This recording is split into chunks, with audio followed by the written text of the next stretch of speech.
So see if you can get them to vote for you, Eric. There are no regulations left. They're all gone. The corporations can rob us blind, and there's nothing we can do about it because we have no more regulations. Yes. And they are funding Obama and McCain, and they will tell Obama and McCain what to do. You want some more of that? Because you know what? If we don't change this now, we can kiss democracy goodbye. It's over. Again, back to you and I see eye to eye in a lot of things. It's just a matter of degree. Okay, you know, she talks like this to people she likes. Come here, hug me. Come on, hug me. Yeah, good mug. There you go. All right. So don't take offense. None taken. Yeah, okay. None taken. But you come around and you're asking, you know, what is it that Obama wants to hear? And I hope you don't mind. I do actually. Do you? Yeah. Well, I mean, we're on my property and you came to talk to me, but I want to tell you what it is that Obama needs to say to me in order to get my vote. And I mean, is that go? What would you like to hear? Right. So you were saying before, if we had enough Democratic senators in the Senate, that impeachment would then be possible, right? By that very nature of the definition. Yeah. Right. But if we have a vote on impeachment before this election, all of the senators are going to have to stand up and say, "I promise not to tap phones. I promise not to lie to the American people. I promise not to lead us in a war without justification." If he can say that, whether there's an impeachment or not, that's the guy I'm going to vote for. There you go. And if he's going to say, I'm going to add signing statements to laws, and I'm going to defy the law, and I'm not going to answer to Congress, then he doesn't have my vote. And without an impeachment vote, we're never going to get there. It takes a big person also, especially with regards to signing statements and things like that. It takes a very big person to have that kind of power put in front of it, especially with how the powers of the executive branch have been so expanded the past 8 years. Right. To have that on the table there and to hopefully push that away.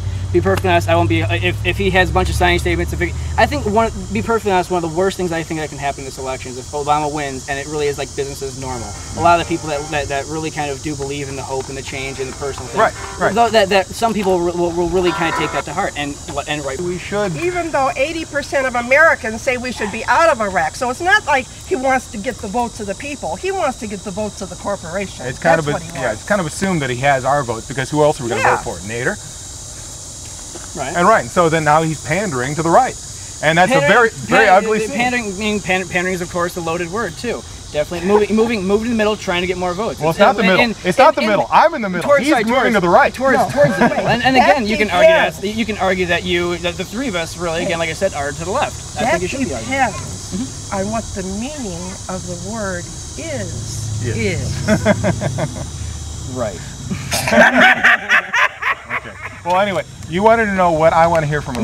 That's fine. That's what I want to hear. And like I said, again, I tend to agree with you guys on a lot more. It's just an issue of degree. Right, and I want to hear him promise that he's not going to be like George Bush, and I'm not hearing that. I would love to hear the same thing. You know what? And that's the thing. I'm really to be like George Bush, to be like that. I do not see that. I don't see how. I know, but I mean, it's not whether I trust him or not. It's whether we're going to have it on the books. You know, I mean, I'm sure that he's not going to be like George Bush. Right. No one could be like George Bush. Exactly the point I'm working on. But that's not the point. The point is that these things are wrong, and he has to say that they're wrong. And I'm not hearing that yet. Yep. So that's what I want to hear from him. If I hear him say, okay, I'm not going to take this corporate money. We're going to have universal health care. We're going to get our soldiers out of Iraq and stop wasting billions and billions of dollars and ruining our economy.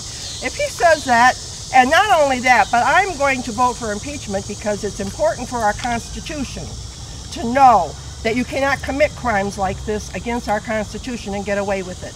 If he says that, hey, I'll vote for him. We're all on board. Not only that, but especially down the road, history's going to show that really impeachment probably would have been the right thing to do. We don't have. Unfortunately, we don't want to be down the road. We want to stop it now. If he wants our vote, like I said, right? Yep. If he wants our vote, that's what we want to hear. So you Guys, go tell him that. I got to get back to work. Right. It was really nice talking to you. Okay. But you tell him that, okay?